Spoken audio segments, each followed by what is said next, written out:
9 heures. Merci à tous les présents. Je suis très heureux d'introduire et d'accueillir Noël de Fouleka, Université de Bourgogne. Nous aurons 3 communications successives d'une demi-heure chacune, sans dépasser la demi-heure pour que nous ayons un temps d'échange essentiel, puis un échange et une pause, puis à nouveau 2 communications et un échange de fin de matinée. Je vous laisse la parole. Merci de votre présence. Merci à vous. Bonjour à tous et toutes, comme on dit aujourd'hui. Alors, cette communication, en quelque sorte préliminaire au sujet qui nous réunit cette semaine, vise à retracer le cadre historique dans lequel s'inscrit Saint-Bernard, dont je rappelle pour mémoire qu'il est né en 1090 et mort en 1153. Alors, avec Alexis Grélois, qui me succédera donc à cette place, nous avons envisagé ce cadre à 2 échelles chronologiques. La première, assez ample, adoptera celle du siècle pour replacer la première moitié du XIIe siècle dans la continuité des évolutions post-carolingiennes. Et la seconde, chronologiquement plus restreinte, se focalisera sur 2 décennies centrales de la vie de Bernard de Fontaine, période qui correspond à la rédaction de ce traité sur les degrés de l'humilité et de l'orgueil. Alors pour ma part, je vous propose donc de prendre un peu de recul et d'envisager le temps monastique de Saint-Bernard comme le fruit d'une longue évolution qui a commencé au cours du Xe siècle et s'est amplifiée au long du XIe, en prenant la forme d'une diversification des formes de vie régulières. Il me semble en effet que l'on ne peut comprendre l'éclosion du mouvement monastique cistercien sans le replacer dans ce long contexte des évolutions qu'a connu le monachisme occidental depuis la désagrégation de l'unité politique carolingienne à la fin du IXe siècle et la mise en place d'une Europe seigneuriale, pour ne pas dire féodale. Pour cela, j'adopterai une démarche régressive, partant de l'époque de Saint-Bernard et remontant ensuite le temps pour mieux retisser le fil qui permet de cerner les origines de ce que l'on a appelé de manière sans doute un peu réductrice le nouveau monachisme, au sein duquel les cisterciens jouent évidemment un rôle majeur dans le processus d'institutionnalisation des réseaux monastiques et de structuration en ordre. Une fois ce fil retissé, je m'arrêterai sur la notion récurrente de réforme, qui me semble être chez les réguliers, mais aussi chez les séculiers, l'une des clés de lecture de ces évolutions. Alors, quel est le contexte monastique des années 1090-1150 ? Partons d'abord de la famille de Bernard de Fontaine, une famille chevaleresque. Au printemps 1112 ou 1113, Bernard de Fontaine arrive à Cîteaux pour y prendre l'habit. Il appartient à une famille seigneuriale, chevaleresque, catégorie qui fait florès au cours du XIe siècle à la faveur d'un émiettement progressif des pouvoirs locaux. Sa mère, Alette de Montbard, est la fille du premier sire de Montbard connu, Bernard Ier, attesté dans les sources à partir de 1065. Son père, Tescelin Leroux, chevalier, gravite dans l'entourage des seigneurs de Châtillon-sur-Seine et des ducs de Bourgogne. Alors, il paraît qu'il faut, comme pour les degrés d'humilité, en fait, c'est inversé. Voilà. Ça fonctionne. Son jeune oncle maternel, André, lui aussi chevalier, part en pèlerinage armé en Terre Sainte, alors que Bernard est à la tête de Clairvaux depuis quelques années. Ce monde chevaleresque, le maniement des armes, les sites fortifiés et la puissance seigneuriale visible dans le paysage à travers le maillage castral, c'est l'enfance de Bernard, son éducation, c'est son histoire. La vie monastique va évidemment l'en éloigner, mais il ne pourra pas s'en départir totalement. Alors les points d'ancrage familiaux, vous les voyez sur la carte donc de cette famille de Fontaine, c'est évidemment Fontaine en bas, là, en rouge, Montbard, également château, donc vous voyez sur la carte, Châtillon-sur-Seine, où il est formé aux arts libéraux par les chanoines de la collégiale Saint-Vorle. Ces sites sont sans doute très marqués par la présence canoniale, mais aussi monastique. Saint-Bénigne de Dijon, donc juste à côté de Fontaine, où ses parents sont inhumés.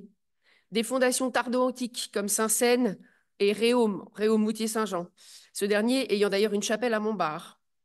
Des établissements des 8e et 9e siècles, tels Flavigny ou Potières, sont tous situés à moins d'une demi-journée de marche de l'un des sites fréquentés par Bernard dans son enfance.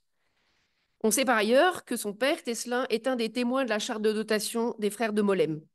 Il est donc fort probable que Bernard ait ainsi fréquenté ces lieux durant son enfance et même probablement plusieurs fois. Alors Bernard de Fontaine n'entre pas seul à Cîteaux, mais accompagné d'une trentaine de compagnons, dont plusieurs de ses frères. Tout en se gardant de faire de cet exemple une généralité, il faut souligner qu'au-delà du charisme manifeste du personnage, la spiritualité portée par la vie régulière répond alors manifestement aux aspirations individuelles de cette société chevaleresque, qui n'hésite pas à passer du monde au cloître ou à mettre ses armes au service d'une cause qu'elle estime juste. En proposant de canaliser la violence contre les inermesses, les mouvements de paix et de trêve de Dieu, qui ont touché la Bourgogne à partir des années 1015, ont progressivement porté du fruit dans un contexte où les équilibres des pouvoirs étaient précaires.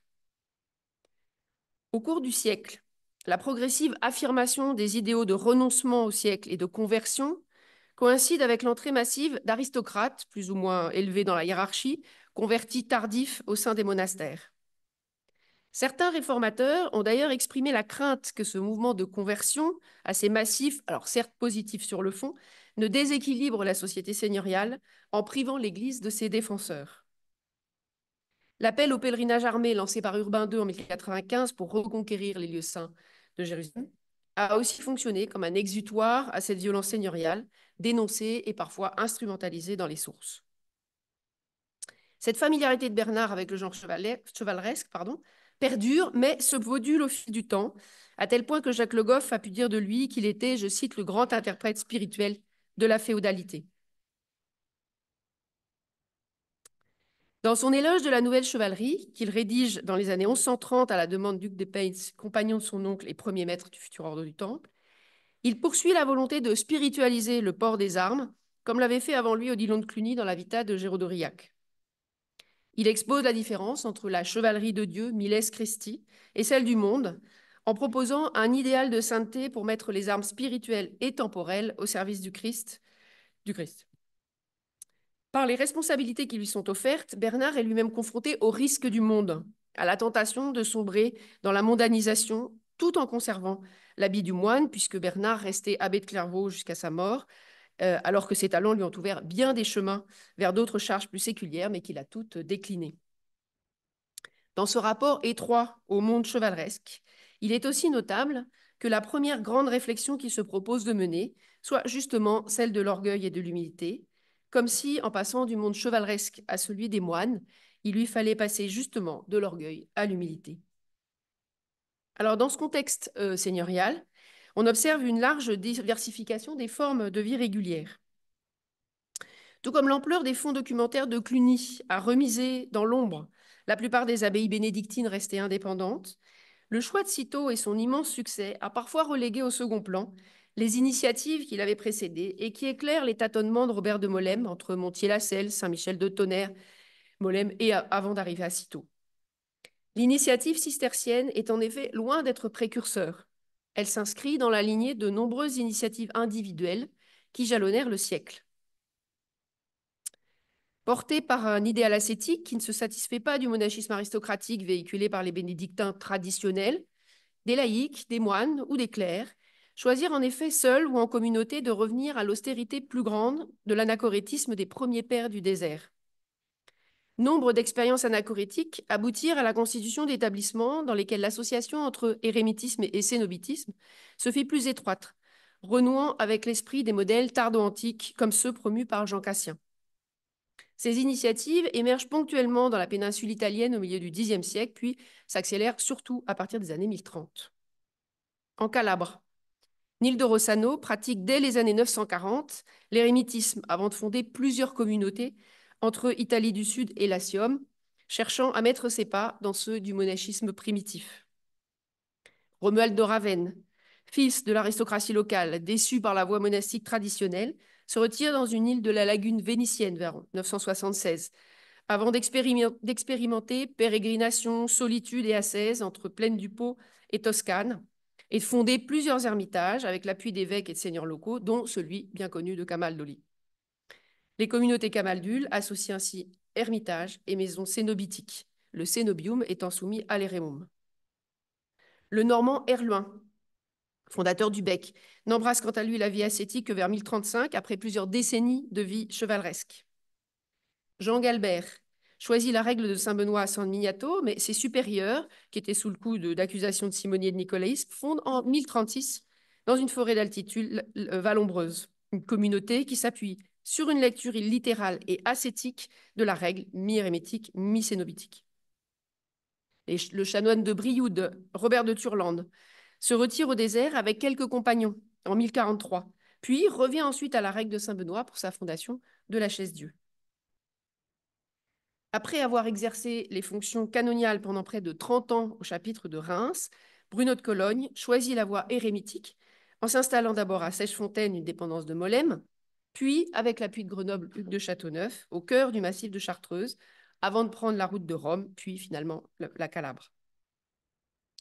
Ces nouveaux ermites, dont on pourrait multiplier les exemples, Étienne de Muret, Pierre de l'Étoile, etc., sont des personnages parfois controversés, mais qui attirent des disciples autour de communautés d'observance très diverses, même si l'ascétisme et l'aspiration à une spiritualité plus forte est un de leurs points de convergence. Alors, c'est sans doute pas par hasard si le renouveau spirituel vient d'abord des régions précocement touchées par l'essor commercial, c'est-à-dire la péninsule italienne. Le camaldule Pierre Damien défendit dans un ouvrage la stricte application de la règle et fustigea ainsi les clercs réguliers qui restaient propriétaires de leurs biens. Ces quelques exemples témoignent de la fluidité de ces expériences ascétiques entre anachorétisme, semi-érémitisme et cénobitisme. Alors, à ces initiatives monastiques, il convient de ne pas oublier le renouveau du monde canonial, qui crée une troisième voie entre le monde des séculiers d'un côté, celui des réguliers de l'autre, et, à mon sens, ce n'est pas là le moindre des bouleversements qu'enfanta le XIe siècle. Aux yeux de certains clercs, en effet, l'Institutio Canonicorum d'Aix est trop tolérante en matière de propriété personnelle. Elle est jugée incompatible avec l'imitation de la Vita Apostolica, qui reste le modèle absolu. Il propose alors aux chanoines un modèle de vie plus exigeant, fondé soit sur une interprétation plus stricte de la règle d'Aix, assortie du renoncement à la jouissance de leurs biens propres et aux fruits de leur prébende, soit sur un ensemble de textes connus sous le nom de règle de Saint-Augustin, qui se rapproche du mode de vie monastique par l'adoption d'une vie régulière ascétique, c'est l'ordre de Novus. Portés par les idéaux réformateurs, les enjeux de cette réforme sont alors spirituels et ecclésiaux. Ce renouveau canonial, lui aussi venu d'Italie, Rome, Florence, etc., rencontre d'abord un écho particulier au Midi, sous l'impulsion épiscopale. Dans les années 1030, exceptionnellement avant, il y a un cas apte à la fin du Xe siècle, des évêques introduisent la vie régulière dans leurs chapitres cathédraux. Avignon dans les années 1030, Toulouse-Albi vers 1075, Béziers 1092. À Toulouse, la charte de réforme du chapitre par l'évêque Isarne précise que, je cite, « Tout clerc qui voudra s'agréger à l'église cathédrale saura qu'il est soumis à la rigueur de la vie canonique, c'est-à-dire qu'il ne devra s'attribuer ni en fait ni en droit aucun bien propre. Tous mangeront ensemble, dormiront ensemble, le vivre et le couvert étant commun à tous, selon la norme de l'institution apostolique. » On voit également s'installer de petites communautés canoniales non loin des cités épiscopales. À Auriol, l'évêque Ponce II de Marseille consacre ainsi en 1033 l'église Saint-Zacharie à la demande du prêtre Bernard, qui était à la tête de quelques clercs. À Avignon, un petit groupe de clercs s'installe en 1039 avec l'accord de l'évêque dans les faubourgs de la cité, puis se détache peu à peu du lien initial pour obtenir son indépendance aux alentours de 1075 et rayonner dans tout l'ancien royaume de Bourgogne, puis s'étendre vers la Flandre. Dans la jeunesse de Saint-Bernard, et au moins jusqu'au milieu du XIIe siècle, l'engouement fut grand pour ces nombreuses congrégations canoniales qui conjuguèrent cura animarum, assistance et exigence de la règle. Mais hormis Saint-Ruf et Prémontré, elles furent d'un rayonnement spatial assez limité et se fondirent souvent à partir de la première moitié du siècle, soit dans la vie monastique, soit dans les ordres hospitaliers. Alors ce foisonnement d'initiatives qui prennent des formes variées ne se construisent pas simplement en parallèle, mais s'influencent mutuellement. Il faut ici dépasser la démarche de l'historien qui cloisonne les champs de recherche pour mieux les cerner, car il existe une véritable porosité non seulement au sein des réguliers, mais aussi entre séculiers et réguliers. Les frères vont souvent chercher un abbé dans les abbayes voisines, comme Saint-Bénigne ou Bèze, qui fournissent des abbés à Saint-Michel de Tonnerre, à Flavigny ou à Sancerre. Clercs et moines se rencontrent sur les routes de pèlerinage, à la cour des princes et des évêques, ou encore ici à Rome. Les communautés ont des accords de confraternité qui les amènent à prier les unes pour les autres, pour les vivants comme pour les morts. Elles échangent des coutumiers, des livres liturgiques, des traités. Cette porosité se manifeste aussi par des glissements d'un établissement ou d'un propositum vitae à l'autre. Des moines de Saint-Vanne se réfugient ainsi à Saint-Bénigne en 1085, dans le contexte conflictuel entre Rome et l'Empire, et l'abbé de Saint-Bénigne, Jarenton, leur demande de prêter un nouveau serment de stabilité. Les clercs séculiers de Saint-Vorle, de Châtillon-sur-Seine, se tournent vers la vie régulière proposée par Arrouez dans les années 1136. Les chanoines réformés de Saint-Zacharie d'Oriol, dont j'ai parlé tout à l'heure, passent à la règle de Saint-Benoît et se rattachent à Saint-Victor de Marseille. Un des cousins de Saint-Bernard, Robert, quitte Clairvaux pour rejoindre Cluny. Bernard lui-même conseille à l'évêque de Verdun de remplacer les bénédictins de Saint-Paul par des prémontrés. On est aux alentours des années 1135. Cette volonté affichée d'un retour à l'idéal apostolique avec dénuement, ascèse et vie commune scandée par une règle puise à plusieurs racines. Il y a évidemment des facteurs économiques, essor commercial, hausse de la masse monétaire, des facteurs politiques, mais surtout les conséquences d'un décalage croissant entre l'idéal chrétien de l'appel à la caritas et la vie quotidienne, marquée par la dénonciation de la violence seigneuriale et les écarts grandissants entre richesse et pauvreté. Il y a aussi une continuité de l'esprit de réforme qui amena ces mouvements érémitiques, canoniaux ou bénédictins à penser autrement, c'est une expression de Michel Paris, la reformation de leur idéal de vie. Au départ, au moins, ils s'inscrivent en cela en contrepoint des réformes bénédictines traditionnelles auxquelles ils puisèrent certains modèles. Alors en effet, cette idée de réforme ou de nouvelle forme est une des clés de lecture de ces évolutions monastiques. Cette idée puise d'abord aux réformes monastiques des années 950-1050. Ce sont les bénédictins qui soufflent les premiers un vent de réforme dans leur rang, avec plusieurs foyers réformateurs. La Lotharingie germanique autour de Gorze, Brogne, Saint-Vanne, la vallée de la Loire autour de Fleury et évidemment la Bourgogne avec Cluny, qui, à la différence des autres mouvements, oriente peu à peu sa réforme vers une distanciation vis-à-vis de l'épiscopat et de l'aristocratie, en un mot, une plus grande liberté monastique. L'idée est reprise et élargie à partir des années 1040 par d'autres réformateurs qui réfléchissent non plus à l'échelle du monastère, mais à celui de l'Église tout entière. Au Xe et XIe siècle, la restauration de l'idéal monastique est en effet portée à la fois par les moines, enfin au moins une partie d'entre eux, mais tous ne sont pas d'accord, leurs protecteurs laïcs, souvent abbés de l'établissement réformé, et les évêques. La Bourgogne septentrionale, berceau des cisterciens, est particulièrement touchée par ces restaurations monastiques, parce que le mouvement est orchestré à partir des années 980 par l'évêque lui-même, Brun de Roussy, qui rencontre auprès d'eux des disciples de Mayol de Cluny le parfait profil de multi-abbés réformateurs. À l'exception de Saint-Seine et de Potiers, sur lesquels les sources sont très lacunaires, tous les vieux établissements bénédictins du diocèse et de ses marges, que vous voyez sur la carte, sont réformés par soit Eldric, soit Guillaume de Volpiano. Ce dernier diffusant le redressement des convents à partir de son port d'attache qu'est Saint-Bénigne de Dijon. Alors, ce qui est intéressant, c'est que dans le corpus narratif et diplomatique de ces établissements, le discours réformateur privilégie nettement la réparation, la restauration et la restitution. Sur ce plan, la réforme monastique regarde donc en arrière, vers une situation antérieure, présumée meilleure, qu'elle cherche à reformer plutôt qu'à réformer. On peut aussi souligner que les abbés réformateurs ne sont jamais présentés comme des réformatores dans les sources, alors que le terme existe, même s'il est assez rare, dans la documentation.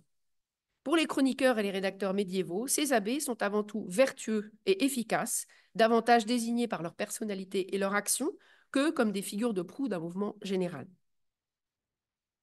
Ce mouvement de reformation, de remise en forme, tient en deux mots sous la plume des chroniqueurs bourguignons: améliorer la ferveur à l'intérieur et les possessions à l'extérieur. Ce programme matériel et spirituel passe par 4 modalités. En premier lieu, le retour à l'observance de la règle. Car pour reprendre les mots de Raoul Labert, je cite, « Là où les moines observaient les coutumes de leur ordre, ils ne sauraient moquer de rien ».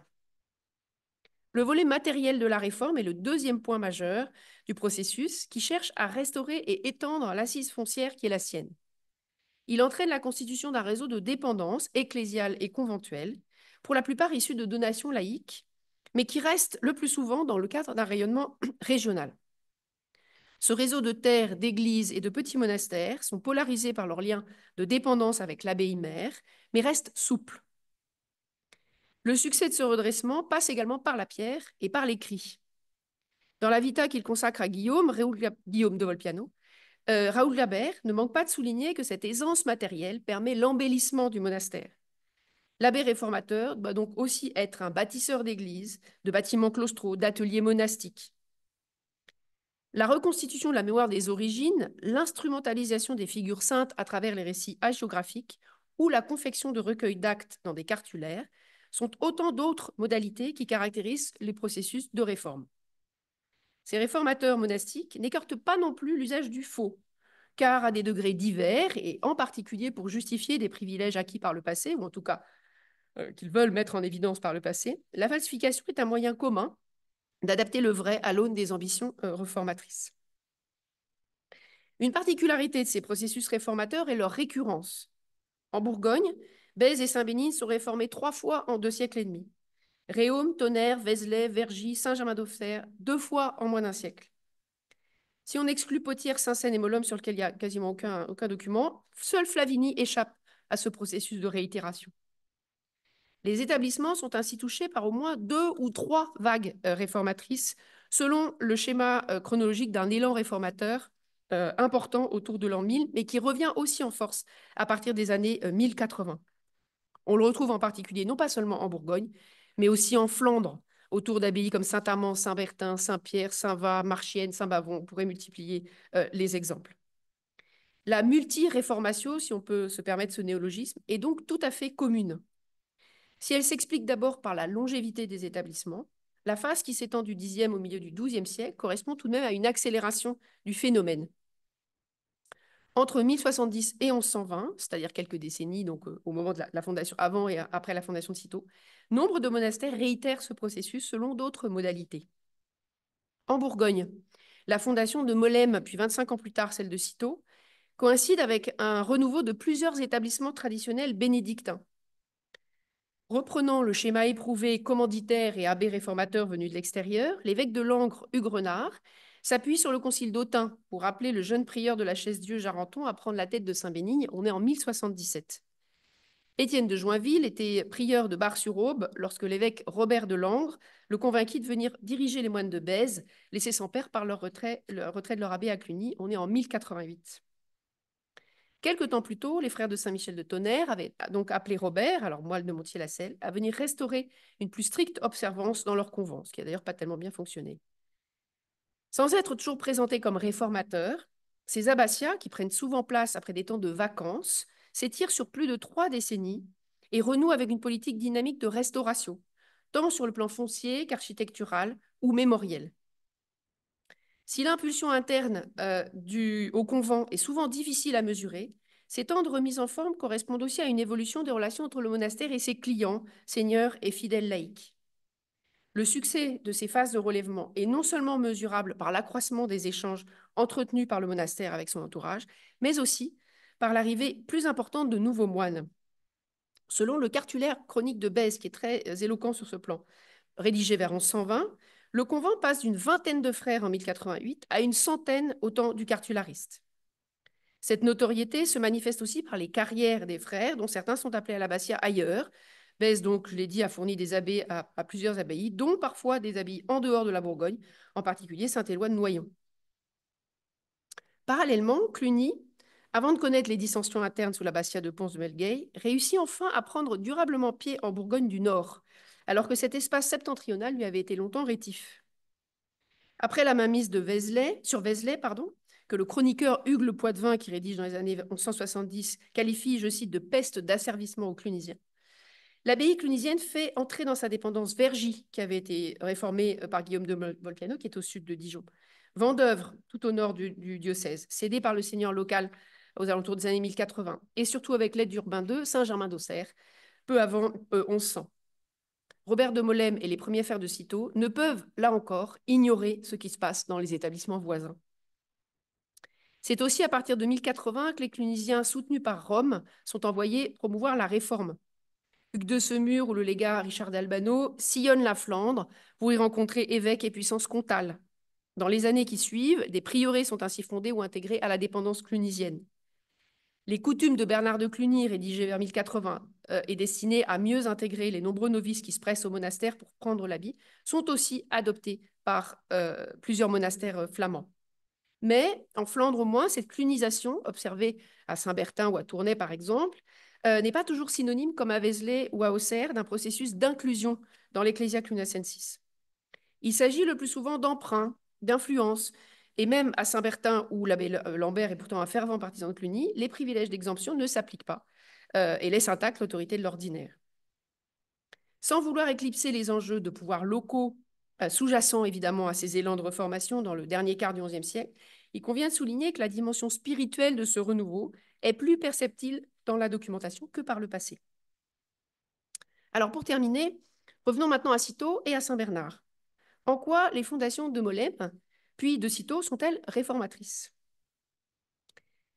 Dans une lettre qu'il écrivit vers 1130 à Innocent II, Pierre le Vénérable défend, je cite, qu'il est plus facile de fonder un nouveau monastère que de restaurer un ancien. Car selon le bienheureux Grégoire, il est même très difficile pour des hommes déjà enracinés dans une ancienne mentalité de considérer les nouveautés. Dans la lignée des expériences précédentes, la fondation de Cîteaux s'inscrit dans cette veine. Elle est d'abord une voie de remise en ordre, de retour en arrière, de regard vers un idéal apostolique et un idéal cénobitique porté par la règle de saint Benoît. Et en cela, elle n'est guère différente des réformes qui marquèrent les monastères un siècle plus tôt dans ce même diocèse de Langres, sous l'épiscopat de Brin-de-Roussy. L'objectif de Robert de Molène, et après lui d'Étienne Harding, est bien le retour à la stricte observance de la règle, à son équilibre entre travail et spiritualité. Il se veut en revanche renouveau dans sa relation au patrimoine et aux revenus, cherchant à éviter tout enrichissement superflu. Le fonctionnement cistercien se veut aussi différent dans une structuration plus collégiale, autour d'une communauté de communautés et non pas, comme à Cluny, d'une ecclésia verticale, dépendante d'une abbaye mère et inclusive, non pas inclusive au sens contemporain, mais au sens hiérarchique du terme. Dans la charte de charité, le lexique de la réforme est essentiellement présent à travers celui de la correction. Correctio, corrigere, le substantif et le verbe, pour à peu près 24 mentions, qui est d'ailleurs de loin cette forme-là la plus usitée dans les sources médio-latines. Belle étude de Nicolas Perrault sur la question. Insistant davantage sur le chemin à suivre et les pièges à détourner que sur un passé idéalisé à restaurer pour consolider sa place dans une société seigneuriale. Dans ce souci d'une vie conventuelle plus épurée, les cisterciens reviennent à la conception d'une vie monastique comme sommet des hiérarchies de perfection. Là encore, l'idée n'est pas nouvelle. On la retrouve chez Cassien, mais aussi dans les modèles ecclésiaux pensés par Éric d'Auxerre dans la seconde moitié du IXe siècle, ou plus tard dans l'Occupatio d'Odon de Cluny, ou encore dans l'Apologeticus d'Amont de Fleury, qui, sur le modèle des hiérarchies du pseudo-Denis, mettait la voie monastique au sommet des hiérarchies terrestres. La vie monastique y est conçue comme une anticipation de la Jérusalem céleste, idée que l'on retrouve chez Bernard de Fontaine dans son sermon sur le Cantique des Cantiques, notamment au chapitre 55, reprenant l'héritage d'un système de pensée sur lequel la vie monastique, dans lequel la vie monastique est une voie privilégiée vers l'ascension spirituelle. Alors cette quête de perfection passe d'abord par l'obéissance, que la règle de Benoît pose au tout début de son 5e chapitre comme le premier degré de l'humilité à accomplir sans délai. Il est d'ailleurs notable que cette importance des vertus monastiques tirées de la douceur, de l'humilité et de l'obéissance sont elles aussi associées souvent à la réforme, en particulier sous la plume duc de Flavigny dont j'ai parlé tout à l'heure, dans le discours qu'il prête au réformateur Richard de Saint-Vanne dans les années 1040. On voit aussi le moine Bernard reprendre ce modèle au concile de Lagny. On est au début de l'année 1142. Lorsque, conjuguant l'action au verbe, il reconnaît humblement son erreur, culpam humiliter confiteor, pour avoir à tort accusé de mensonge les moines de Marchienne, qui s'étaient opposés à la décision de son ami l'évêque d'Arras, Alvise, de refuser d'introniser l'abbé qu'ils avaient pourtant canoniquement élu. Saint Bernard est un homme de son temps, à la fois ancré dans sa culture